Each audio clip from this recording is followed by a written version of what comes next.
Salut à tous, dans cette vidéo on va parler féminisme. Pour commencer, quelle est sa définition? Mouvement social qui a pour objet l'émancipation de la femme, l'extension de ses droits en vue d'égaliser son statut avec celui de l'homme. Bon, à moins d'être vraiment un gros connard, je pense qu'à partir de cette définition on pourrait tous se dire féministes. Mais pourquoi le féminisme aujourd'hui a-t-il aussi mauvaise réputation? Pour répondre à cette question, je me suis penchée sur le site mademoiselle.com qui représente tout ce qui m'énerve dans le féminisme actuel. Je me suis donc inscrite sous le pseudonyme de Jackie59 et mon inscription n'a jamais été validée.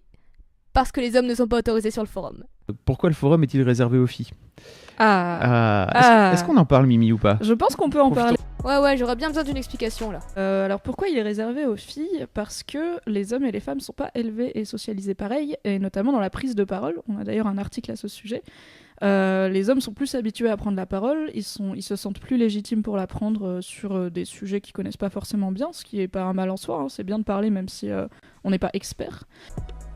Alors je sais pas comment tu as été élevé, mais chez moi la femme peut aussi prendre la parole, même face à un homme. Enfin, j'ai du mal à comprendre là. Votre but en tant que féministe, c'est pas justement de vous battre contre ces stéréotypes-là? Non, parce que là c'est quand même vachement sexiste ce que vous êtes en train d'affirmer. Les femmes ont plus instinctivement tendance à se mettre en retrait, à ne pas garder la parole, c'est-à-dire quand elles l'ont, si quelqu'un leur coupe la parole, elles vont laisser l'autre parler au lieu de faire « Hé, j'ai pas fini !» Des choses comme ça, des choses qui ne sont pas du tout génétiques, mais qu'on a appris dans la société dans laquelle on grandit. Attends. Si t'oses pas couper la parole à un mec, c'est toi qui as un problème, c'est pas la société. Vous croyez vraiment que c'est en interdisant le débat entre les hommes et les femmes que vous allez arriver à une égalité? Je crois pas que vous ayez vraiment compris le principe du féminisme. On perd cette belle espace de discussion juste pour avoir introduit la mixité. En fait, je pense que je m'en voudrais très fort. Oui, parlons de cette belle espace de discussion justement. Le sexisme anti-homme et pourquoi il n'existe pas. Ah, bah je crois qu'on vient de montrer qu'il existe, et grâce à vous. C'est bien de combattre le sexisme anti-femme en faisant du sexisme anti-homme. Vous allez arriver à de bons résultats avec ça. L'homme trop idiot pour s'occuper des choses importantes, c'est un vieux cliché, c'est sexiste, et surtout sur qui ça retombe à la fin? Sur les femmes. Ah, les Simpsons, c'est sexiste maintenant? Free Sex, Rémi Gaillard, les prudes et les cons te saluent.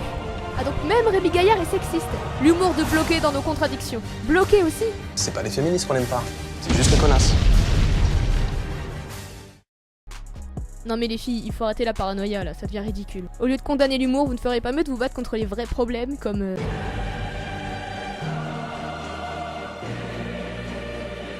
C'est honteux! Bon, je crois que ces articles reflètent bien la bêtise et la condescendance qui règne sur ce site. Et encore, je n'ai pas parlé du fait que les femmes sont virées quand elles sont trop vieilles ou enceintes, et de la pression qu'elles subissent, à la limite du harcèlement moral. Pour conclure, ce site n'est en rien féministe. C'est un repère pour extrémistes coincés, haineux et hypocrites. Au final, ils font bien plus de mal au féminisme que n'en fera jamais aucun de ses détracteurs. You're fucking a white male! Merci d'avoir regardé cette vidéo, je vous invite à parcourir la description, je vous ai mis toutes les sources ainsi que d'autres articles bonus. Sur ce, je vous dis à la prochaine, bye!